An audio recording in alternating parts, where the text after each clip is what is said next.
அனைவருக்கும் வணக்கம். வாழ்க வளமுடன். நான் உங்கள் பாலசுப்ரமணி.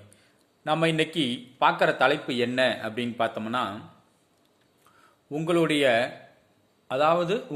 நிலம் விற்காம இருந்தாலும் இல்லை ஒரு நிலம் நீங்கள் வாங்கணும்னு நினச்சாலும் அது தடைப்பட்டுட்டே இருக்கா, அதுக்கு என்ன செய்யலாம் அப்படின்னு பார்த்தீங்கன்னா, முருகன் கோயிலுக்கு, அதாவது எந்த முருகன் கோயிலாக இருந்தாலும் சரி, மலை மேல் இருக்கக்கூடிய முருகனாக இருக்கணும். இதுக்கு பழனி தான் போகணும் அப்படிங்கிற அவசியம்லாம் இல்லை. முருகன் கோயிலுக்கு போங்க.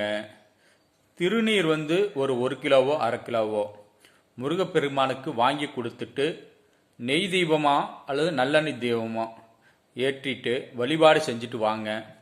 உங்களுடைய பூமி மன பிரச்சனை தீரும்.